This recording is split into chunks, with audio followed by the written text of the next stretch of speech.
அம்மா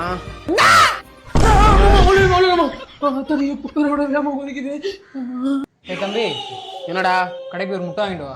அப்போ எனக்கு 5 ரூபா கூட போயிட்டு வரேன். அண்ணன் சொல்லி 5 ரூபா தரேன். சரி கொடுண்ணே. போட போடா போ. அப்பா வந்து அப்பாட்ட சொல்றேன். அப்பா என்ன அப்பா பெரிய அப்பா வந்துட்டு போனார் அப்பா.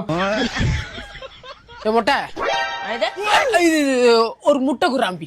ஆற பத்தி தம்பிங்கிற எனக்கு கல்யாணம் இருக்கு, 2 புள்ள இருக்கு.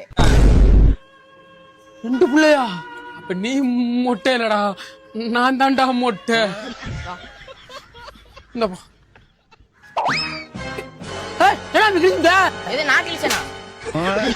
நான் தானே கிழிச்சு. இந்தா 5 ரூபா எடுத்து வச்சுட்டு போ. வீட்டுல போய் எங்க அண்ணன் காரணம் செருப்பால் அடிக்கிறேன்டா.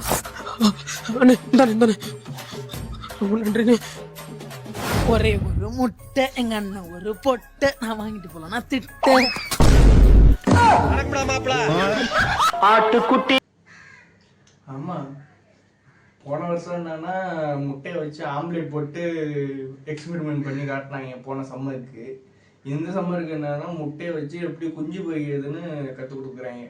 அதுதான் ஒவ்வொரு சம்மருமே போக போக வந்து அப்படியே இன்க்ரீஸ் ஆகிட்டே தான் போகுதே தவிர டிக்ரீஸ் ஆகவே மாட்டேங்குது. அதனால எல்லா சம்மராக இருந்தாலும் சரி, எப்பயா இருந்தாலும் சரி, மெயினாக தண்ணியை குடிச்சு உடம்பு நல்லா பார்த்துக்கணும். இல்லைன்னா நம்மளும் இப்படி தான் முட்டையிலேருந்து வர குஞ்சு மாதிரி பொரிஞ்சிருவோம்.